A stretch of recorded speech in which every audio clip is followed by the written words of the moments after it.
Welcome to the Energy InSites podcast, your source for the latest insights in deep retrofits, renewable energy, and energy conservation. And now let's get to today's insights. Okay, hello and welcome to today's episode of the Energy InSites podcast. With us is Stuart Galloway from SOFIAC. Hi, Stuart. Hi, Kevin. Great to see you again. Yeah, great to see you too. For the listeners who may not be familiar with Stuart and with SOFIAC, maybe you can give us a little elevator pitch on what SOFIAC is all about. Wow, elevator pitch. I hate those. Or the quick summary, building. And then we'll dig into it deeper after that. How's that sound? I hope it's a really tall building. Let's put it that way. There's SOFIAC. So pleased to meet you all. And Stuart Galloway, I'm the SVP for investments across Canada. SOFIAC, we look to invest in retrofit projects that not only reduce the bottom line, get rid of backlog maintenance, renewal of assets, but with the overall target of actually reducing greenhouse gases. So that's the real core of what we do and why we do it. And the sponsors, the lenders that go into that's a real keen objective for them. But obviously the objective has to marry up with what the clients actually want.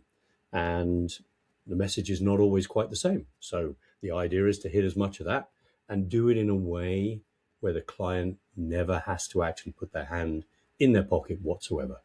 So it's from their existing consumption, and we renew those assets and make it largely risk-free. Nothing's ever completely risk-free, but make it in such a way that they don't have to put out any upfront capital or run to the bank and borrow money.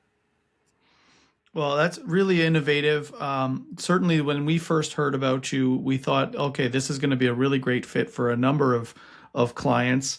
As a quick background on us and on the Energy InSites program, we're graciously funded by Natural Resources Canada under the Deep Retrofit Accelerator Initiative. And so as a regional accelerator, our mandate has been to act as a catalyst for community partners, vendors, lenders, funders, to get deep retrofits happening more rapidly across Canada and ideally elsewhere in the world as well, as kind of being a leader in the space. So from a funding perspective, how did SOFIAC come to be? How did you get to be involved with SOFIAC?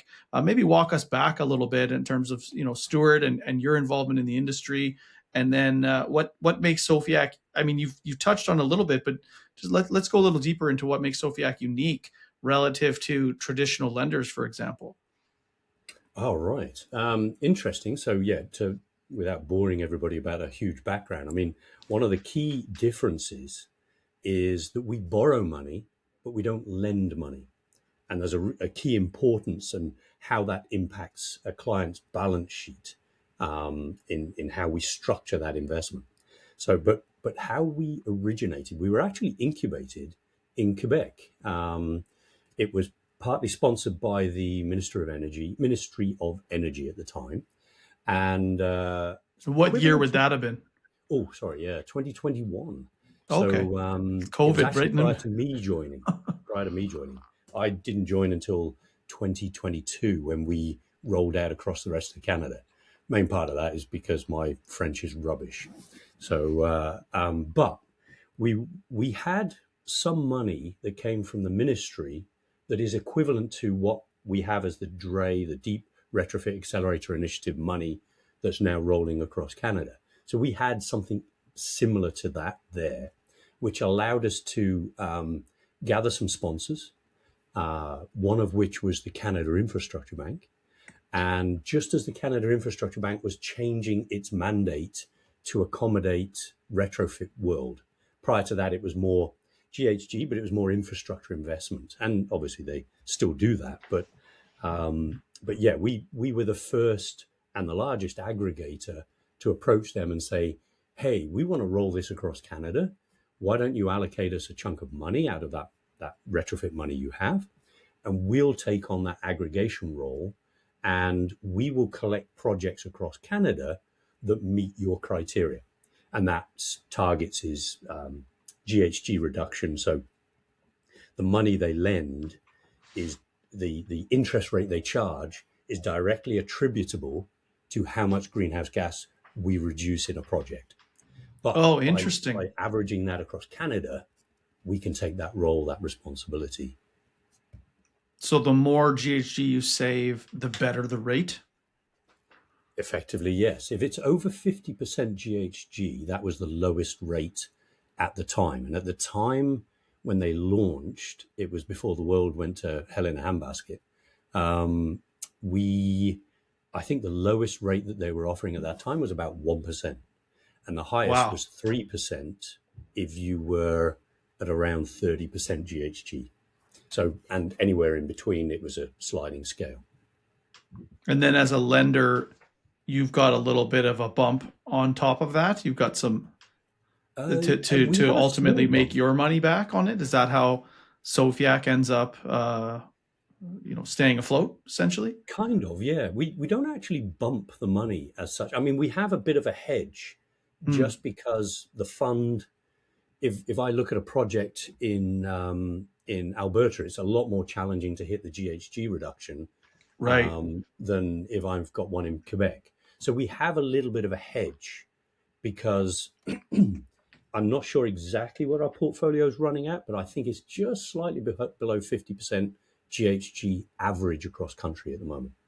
So we just hedge, but no, we have a target in internal rate of return that goes back to the lenders, and we have so when the CIB puts money into a project, they expect you to go and find the equity portion. So we actually have Canada Infrastructure Bank providing the lion's share of the debt, but we have two green equity funds. One is Fondation, who have been with us at the beginning, or since the beginning, and they provide. So they're a public sector pension fund in Quebec, and they specialize in investing in green reduction projects. Same with the department in Desjardins that also is a part of the equity contribution to this. So the idea is because their heart and soul is in this industry and reducing GHG, it means that their equity is single digits. So it Mm, means overall the fund's target internal rate of return is extremely low when we approach a client and they do their own internal assessment about I'm going to do a project here. It makes sense from GHG reduction, but they obviously will assess that against their own opportunity cost of capital and what their target internal rate of return they will have. So if they want to renew capital, they might actually just choose, I'm going to do like for like, but whatever the current one is. Whereas we, because our cost of capital is so much cheaper, then invariably is, it means that we're able to, when they assess against their own do it themselves model, it's better to spend our money and save their money to go and do something else. right. And so by having these pension fund essentially equity partners, CIB comes in with the debt portion. You guys act as essentially the aggregator and administrator of this. Is that fair to say? Yep. Yeah. So. And so the benefit to a portfolio manager, an asset owner, if you will, is that they don't have to come up with the debt or the equity. Like you're basically walking in and handing them a structure that they can sign off on. Is that fair to say? Well, yeah. I mean, usually when somebody goes to a bank, they have to qualify for money. Just like you were going to go and you want to get a mortgage for your house, you have to qualify for that mortgage.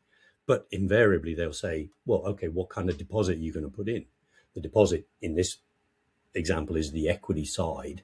So you have to put your own money in, whether that's your own equity or if you were in a fund, you go to a third party and secure equity. So we bring all of that package in one nice deliverable with a bow on it. But we're not just lending money. I mean, we don't actually lend money. We're not a bank. So we the style of the project for SOFIAC is we're actually a turnkey type project. So, and it could be a large single building or it could be a portfolio of buildings. And most of our, or a number of our clients have portfolios because we can balance a portfolio better with energy savings, high capital with long-term payback items in it against greenhouse gas. So when we look at it, a portfolio, we can use better economies of scale to achieve the client's overall aims. But we do actually stand between the client and the execution of the project. So we will take a risk wrap on all of that. So it's not just about the money. We actually have a list of pre-approved contractors. There's about 15 major contractors at the moment. And so we will secure them and we will pay them directly. So the client is left to do what they want to do internally. What do they specialize in? If it's a long-term care, you don't really want to be involved in renewal of your assets all the time. You might have a small team, but they're usually 110% deployed anyway.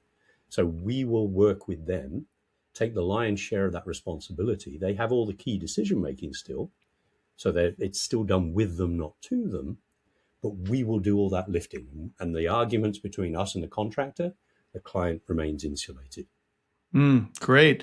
And you did your own, I'm assuming, pretty exhaustive vetting process to whittle it down to these 15 pre-approved contractors. What are some examples of some of those players? I'm assuming these are names that people would recognize.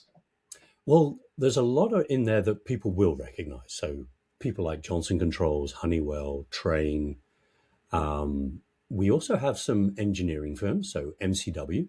But we've also got Schneider Electric. They've just qualified.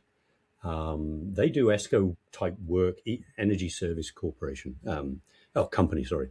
So they do ESCO work in this south of the border. This has actually enabled them to launch energy performance contracting north of the border in Canada now. And then we have a lot of local ones. So ones that are perhaps more provincially based. So we have AK Brown sitting in Alberta. We've got Sea Energy, EcoFund. We've got a bunch of smaller service providers or technical partners that we use. A lot of those are actually classified in the market as ESCOs, energy service companies, that traditionally do a performance contract. But the way we're bringing them into a project, it's a twist. It's take everything you think you knew about energy as a service, energy performance contracting, anything like that, and throw it out the window. Right. It's set up very, very differently. It's unique. It is actually unique in Canada. Yeah. So let's unpack that a little bit, because a lot of people in the industry have a sense of ESCOs, and there's good, bad, and ugly sort of experiences there. We won't get into all that.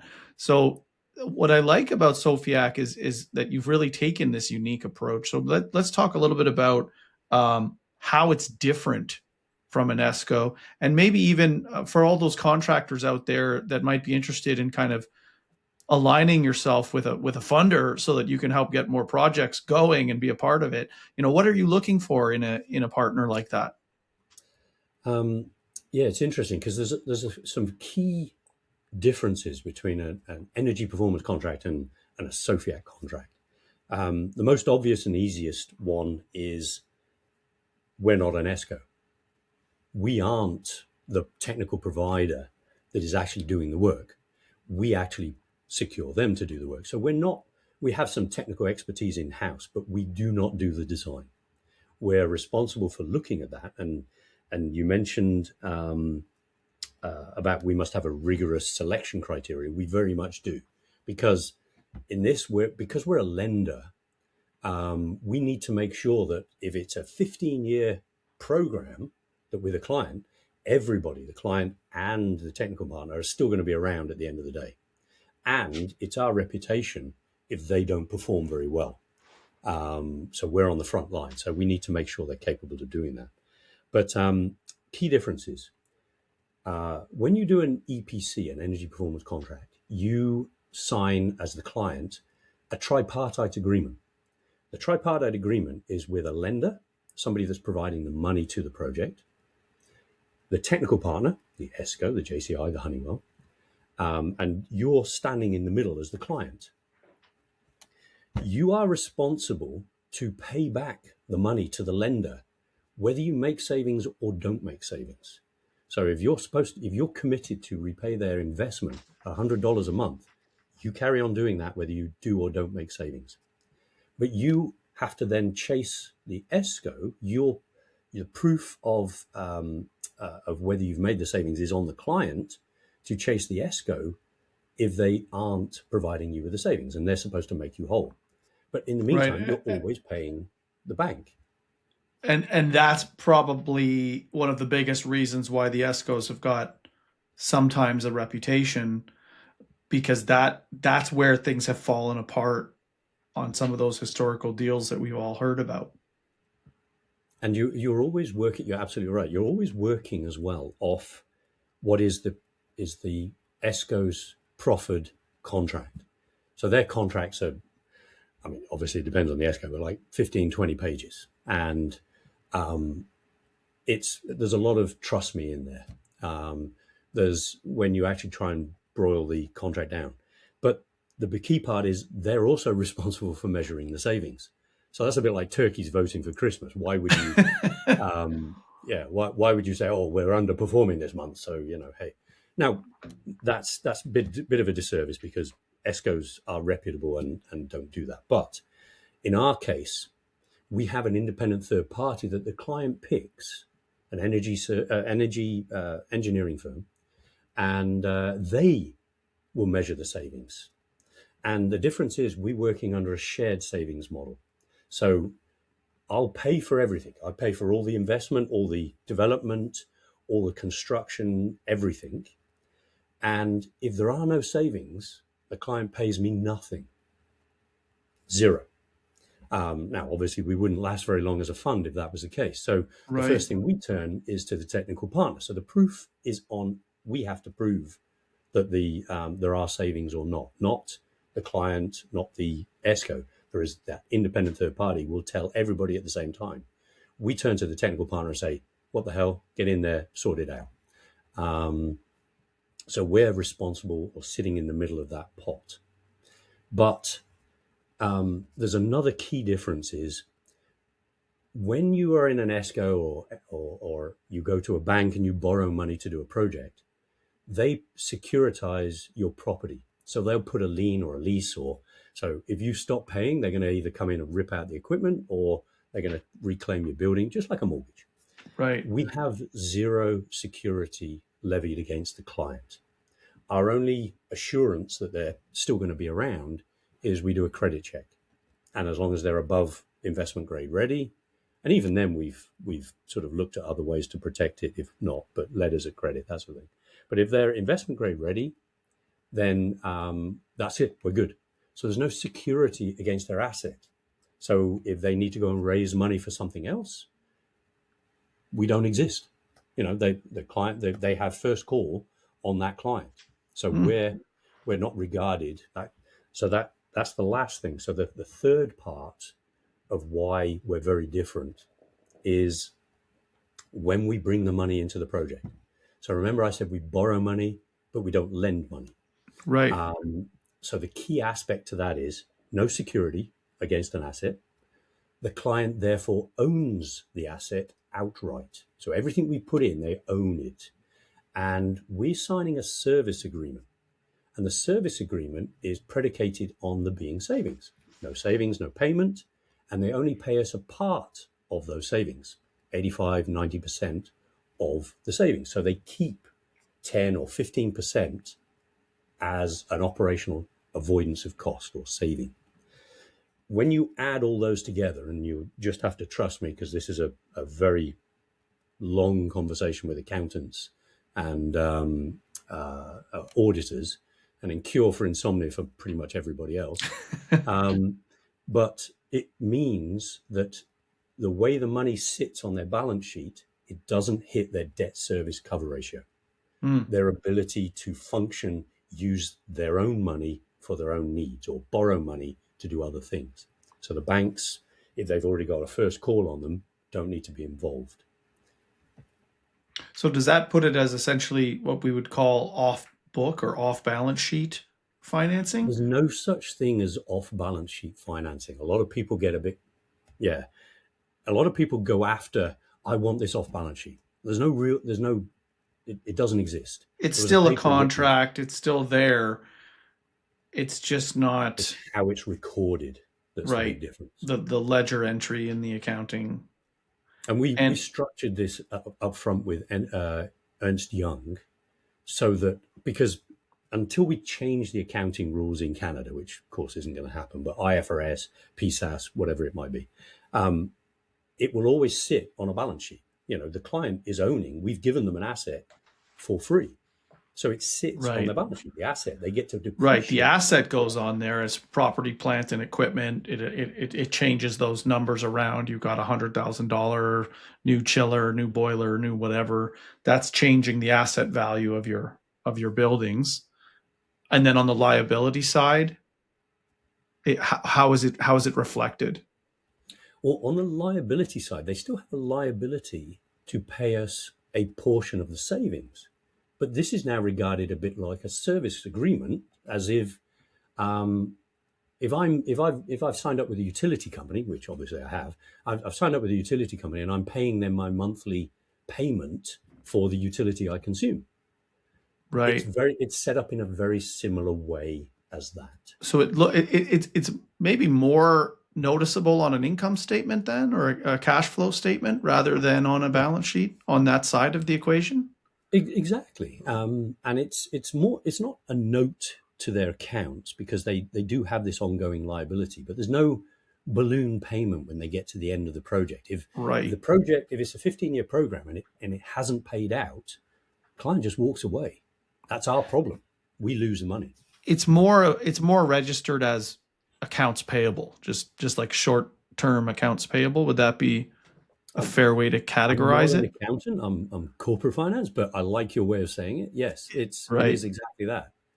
Like you Right. were It's just another hiring, operating cost. It almost functions like an operating lease, like a except with that Xerox. difference that with an operating lease, again, you're kind of on the hook regardless of whether that thing you bought performs the way you thought it would. You've just Yep. bought the thing, you got a lease, you got to pay the lease or you're in trouble, or they'll repo it or whatever. In your case, you're acting as an additional kind of vetting buffer and quality control agent to make sure that the equipment that was introduced uh, gets the savings that the vendors are purporting, and you're actually there to kind of police that, because if that doesn't happen, you're taking on that risk. The client doesn't suffer the pain, which is really quite unique and interesting. And I kind of want to really emphasize that here, because it's one of the things that is quite special about what SOFIAC's doing. Now, in terms of some of the projects you've done and some of the clients that you're working with or looking for, how would you describe that as kind of an ideal scenario? Yeah, we do have some minimum criteria that we have to meet. So some projects are going to be just too small. So two key markets that we can't really invest in. One, single ownership homes. So you own your own home. I can't come into Kevin's house and say, "Hey, I'll change your lights in your boiler, and don't worry, trust me." Just it's like herding cats to try and get enough mass to actually do. We'd love to do it, but and we're working with a couple of municipalities where they are going to take on that aggregation role, and Mm, we would sign with them. And then let's just say we have 1,000 properties, and we do, there's going to be an attrition rate, but out of that we do 500-600. So we're looking at potentially how do we do that, but that's another story. And then the other one is federally owned buildings. So where, because we got money from the Canada Infrastructure Bank, which is federally run, they don't want to, money just going in a circle. So it would even actually though probably work quite well for them in this case. I mean, I understand they've got their I, rules. I would say so, They I would would probably actually say, benefit from this program, though. So just throwing that out there. well, no, because they tend to do either the do-it-yourself project or they Yeah. do EPCs, energy performance contracts, and I mean, energy They performance contracts have their own are great. risks, Yeah, but they take on that risk. So right? yeah, I would love to do that. So now that leaves pretty much everything else. So our minimum criteria is really we have a gross investment of around 3 million, which is why we like to look at portfolios. And I say gross because we'll look for free money. Nobody beats free money, even if you could get 1% from the CIB anymore. So if we can get free money, and that's the onus of getting that is on us. So the client doesn't have to sit and fill, they basically sign at the bottom here and we'll go and get the money and we'll do all the technical requirements to meet that. But so we will build free money. So if you take $3 million, it could be 2 million of us and 1 million of public sector grant money somewhere. And we're in tune with a bunch of companies also where they know what programs that we're looking for. They know what programs exist. It's always changing depending on the province. So it's very difficult for a client to keep track of that and maximize their opportunity. So we take that responsibility. Then the other one is we try for 25% energy savings or 25% GHG reduction, just to qualify. But we will take that responsibility. And this is, funny enough, what we're working with LEAP and some of the other DRE recipients is we'll do that initial assessment for free. Now, we do have Deep Retrofit Accelerator Initiative money ourselves, but as a for-profit, we only get 75 cents on the dollar. So working with the non-profits, they get 100 cents on the dollar, and they're out there pre-screening all these projects. So we're the delivery agent for a lot of the DRE recipients because we're not here to do a study. The study is just the means to the end. But we'll take that, we'll put it in the business case. We'll say, here's the list of technical things that we can do. And here is the fully engaged financial model unlocked. And we'll play with that with the client until they get satisfied. And once they're happy with that, that's when we'll move into a project and start to deliver something. Actually, the whole DRE program is about, delivering the savings, not studying the problem and getting another perspective on the problem. Yeah, absolutely. And it's interesting, kind of, we borrow money, but we're not a lender. It almost merits its own category. I'm not sure if you guys have toyed around with any other labels for what it is that you do, but it's almost like a financial partner or catalyst or, strategic ally in the financing chain. There's a whole bunch of different ways you could describe it. Ultimately, it seems like a very good catalyst, a very good lubricant that comes with smart money, so to speak, not just here's some money, here's your risk, go sort it out on your own. It's here's the funds, here's the right kind of deal structure to protect your building, your operator, even the vendors. I think there's benefit to them as well, even though they're being held to account that the savings achieve what they're supposed to achieve. I think that actually just raises the bar for everybody in the industry. And it really weeds out real quick, whether or not you're going to go out on a limb, let's say on a new technology that may or may not be proven. And maybe now, sometimes you want to do that because you never learn about a new thing until you try it. And there maybe is still some room to that, and we can talk about that in a sec. But you're also going with tried and true winners, technologies that are backed, that have CSA approval, that have good warranties. I'm assuming they start to err on the side of really making sure that the ECMs that they're recommending are going to do the job. Yeah, there's and actually I just want to do a quick note for both the listeners here is Kevin doesn't work for us, so but we might pay him some money later for summarizing that very well. No, we're just here to spread the word, and we certainly our role in all this is to make sure that deep retrofits happen, that we get those GHG reductions, that we help building owners save money, improve their buildings for comfort, safety, value. we work a lot with remote indigenous communities in our work, and it's extremely rewarding to see them saving money on their bills, fixing up their community owned buildings, giving them a breath of new life, dealing with some of the problems that they might have encountered for years with buildings that are getting older and out of date, maybe out of code. So there's been a lot of really good things that this program has allowed, and we certainly hope it'll continue. And that's actually a good point. I mean, I was actually making a joke because I couldn't have summarized it better than you did. But yeah, working with the Leap Group and Kevin and his team is we're actually, because they're a trusted advisor to First Nations. You're dealing mostly in the prairies, I think, but it's something that we're not. We're not trusted. Well, rather, they don't know us. And so by acting as that bridge, it's actually opened up a potential to now bring the SOFIAC model into that market as well. And that's a good point. I mean, you said, what do we call it? I mean, we have energy as a service, design, bid, build, EPCs. I think we just call it SOFIAC. In the future, when we look back in 40 years, it's going to be called. You're a verb. You're just like Kleenex or Google. Hoover. Yeah, Hoover. Yeah. But yeah, go onto the technology side. It's an interesting point because everybody wants to go first, but they want 10 other people to do it in front of them because nobody really wants to be bleeding edge.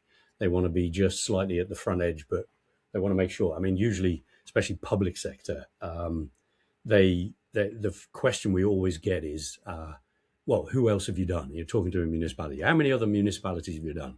So, mm-hmm. Well, we're, actually, FQM, which is the Federation of Quebec Municipalities, we're doing, they've got a program which SOFIAC is the delivery model for the municipalities now in Quebec. But then when you talk to a municipality in Ontario, they'll say, yeah, but that's Quebec. So, right. Oh, okay, somebody's got to be first, hospitals, whatever. But bringing in new technology to this market is a tricky thing because even the big technical providers, the Johnson Controls and the Siemens and things, when it boils down to the individual engineer that goes out on site and looks at whatever it is in that building, it's almost like their brain defaults back to do what you do, get what you always got. I'm going to look at the lighting. I'm going to look at the BAS. I'm going to look at the HVAC. And that's where the limit is. So often we're pushing them. So, Siemens, Johnson Controls, Honeywell, they're massive. They do a lot of, and that's, Train, Ainsworth, you're all in there. But they're massive. And they're exposed to technology south of the border, in Europe, all these wonderful new technologies. But we have to challenge them all the time to bring that technology into Canada. And funny enough, some of the smaller technical partners, Nerva, AK Brown, both of those, Nerva's using some technology that's south of the border, been going for 25 plus years. They're the main distributor in Canada. AK Brown's using technology that's coming out of Denmark or Germany or something. So they're using technology and cutting edge technology and guaranteeing the performance of it because it's been used elsewhere. So we challenge the bigger ESCOs as well to actually, well, we know you use this in the US. So if you're using it in the US and they've tested it and done it, you can do that in Canada. So it's I always think of the analogy of like the aircraft carrier versus the speedboat, and the speedboat can kind of turn on a dime and is a lot more nimble, and that's your smaller medium enterprises that are really more apt to be on the bleeding edge as a differentiator in the market. So they can take those risks, they can adapt a little faster. There's the buck stops with the owner, they make a decision, boom, boom, boom. Whereas you get maybe a multinational conglomerate and you've got all these layers of bureaucracy and kind of politics. And like you said, you almost have to navigate to, oh, well, you guys are already doing it just at this other branch or other division of your own business. Therefore, it's okay. And then that still Come. requires some debate back and forth and whatever. And ultimately, they just have a different dynamic that they're dealing with. It does usually lead to a very good product, but maybe not quite as fast as some portfolio owners might benefit from.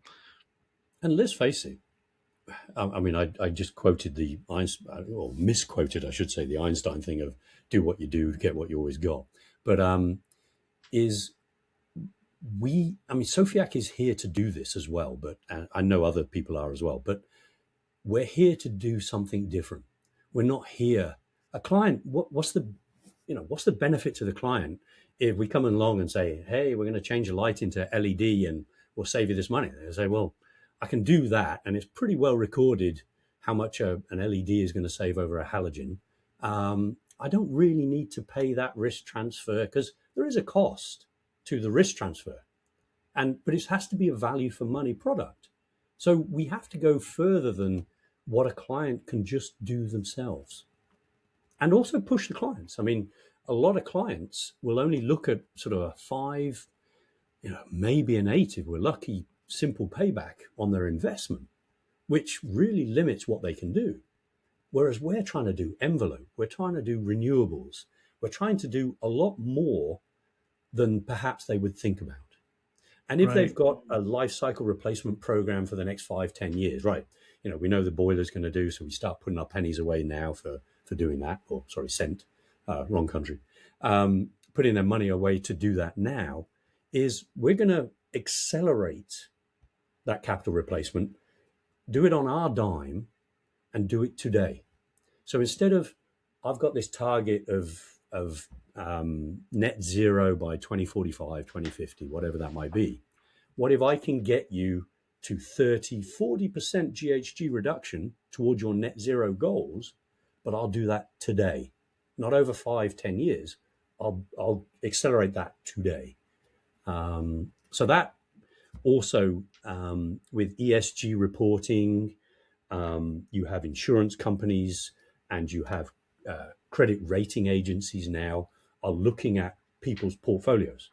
We know the BC government, the provincial government, their credit rating went down because of their backlog maintenance exposure on public sector buildings. Well, that's starting to hit a different metric now. That's not about, do I choose to use my taxpayer dollars to sort of upgrade this hospital? This is, holy shit, this is now affecting our ability to borrow money, and the overall cost is way more now compounded. Yeah, the cost of waiting is a cost that is extremely real, often overlooked, somewhat hard to calculate, although if you actually spend some minutes on it, you can start coming up with ideas to use. When we did a lot of lighting projects back in the day, it was, the narrative became, you're essentially already paying for better hardware. You're just giving the money. You're choosing every month that goes by, you're choosing to give that money to your utility provider instead of your financing provider to have that, because your bills are going to come down once you do your upgrade, and that delta is how you're going to finance that upgrade. So you're just choosing not to do it, and then the maintenance costs and all the other things that come into that. The cost of waiting is a lot higher than people often realize. Well, we work with a company. They were originally sort of right at the very beginning. They were part of the SOFIAC side, but Econolair. So we work with them as they do a lot of our project management stuff, but they're working across Europe as well. But they brought basically an assessment tool to Canada that we incorporate in some of our projects when a client wants to. There's a lot of soft costs that you don't. So we can very quickly analyze what your energy savings are going to be, what your avoided maintenance is going to be, what you're spending at emergency repairs. That's the easy stuff. We do that as part of the business case. But there's a lot of soft costs. So I mentioned credit rating and the risk of insurance going up and things like that as well. But what about staff retention, quality of work?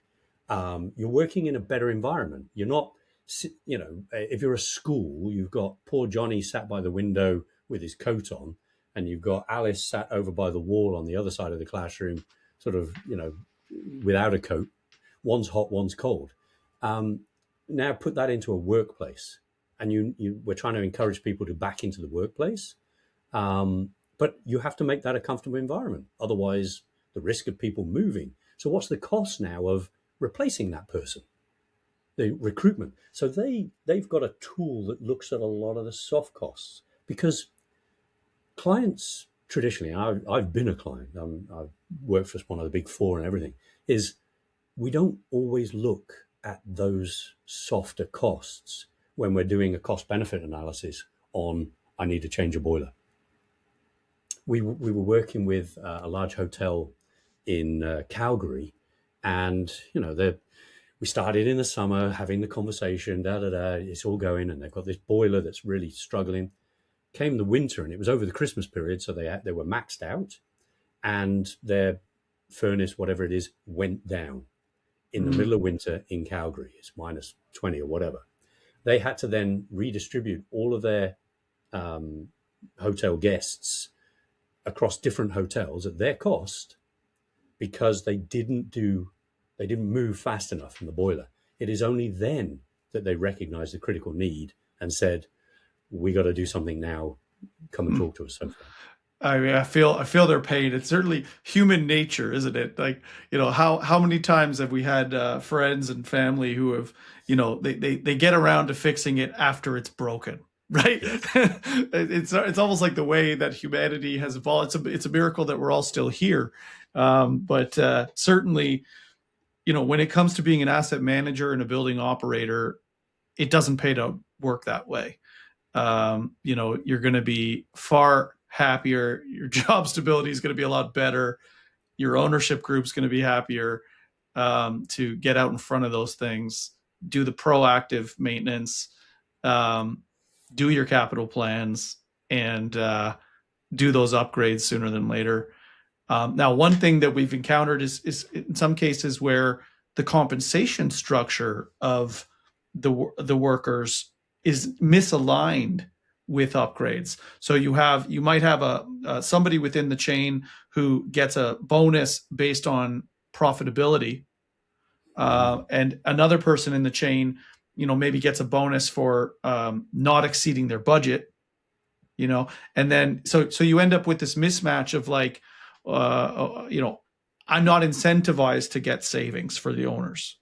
I'm incentivized to not go over budget, or something like that, where owners, it would be a good idea for them to reconsider the metrics that they use for how they compensate their staff, to reflect that, sometimes that investment this year to kind of up the capital budget is going to actually make the building more profitable next year and every year after that, and more valuable. Like when you apply cap rates to some of these things, the value proposition is phenomenal. It's just that, contractors are coming in with a quote. Your building operator is just looking at the cost.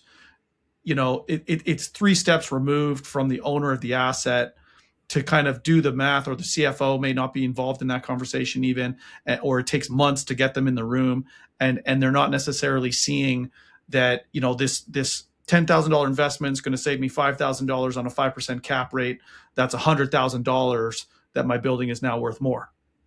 Exactly. And actually, some of the commercial developers, they do think like that. I mean, Oxford, Cambridge, Moorgard, they actually plan on a portfolio basis. But we have a lot of, so when we approach a client, we try and make this a business decision, not a asset replacement decision, because God bless the asset managers. Often, they've got a budget, they've got to work within the budget, and they don't really have any choice to accelerate that. They might be a champion, but really their hands are tied. Here's your budget this year. It's a little bit more than last year, maybe. Cut your cloth according to your means, replace what you can. Oh, and you've got your capital replacement program. And yes, we've agreed you can have a boiler next year, and we'll put some money aside for that. But that's not the way to forward plan. That's still very reactionary. You might be looking slightly forward, but it's reactionary. It's, I've got a budget and I've got to try and do That's why we have huge backlog maintenance, particularly in public sector buildings. And I've had public sector officers say to me, I'm just going to let this asset die. I can't get the money to replace it because I know it's such a critical asset that when it dies, the province or the CFO is going to give me money to replace it. Wow. So I don't need to do anything. What a If tough I have spot that, to put somebody in, though. it's terrible. That's why we try and deal with the CFO, the COO, CEO, because they can look at it in a more holistic way. They can look at those soft costs as well, but they can say, well, actually, as a portfolio, yeah, hey, my CFO, my opportunity cost of capital, I only have this much money. I'm going to spend your money, get all this headache off my plate, and then I can concentrate on these other business needs that I have to spend it on. Right. Well, Stuart, thank you so much for sharing all of your wisdom today. I see on our time here, we're running up against probably your next appointment. If you have more time, great. We can keep it going. If not, I'd love to have you back and we can keep this going. I feel like we could do this for hours. There's so many stories to tell. But thank you so much for what you're doing for the industry. Um, I can't stress enough how innovative I personally think the SOFIAC model is. And I certainly hope that more building owners, asset managers, portfolio owners, municipalities, indigenous communities, hopefully more government as well, will see the value in what you're doing, give you more funds to do it, and that more Right. contractors will reach out to you and become approved participants in this. And I really think it's a wonderful pathway to hopefully do billions of dollars of upgrades to Canada's commercial real estate, industrial real estate, and so on. So thank you so much for your time, and let's do this again. Thank you, Kevin. And thank you for having me on. It's been a delight. And yes, I would love to come on and we talk about some other things. All right, great. Bye, everybody. Take care. Bye, everyone. Bye.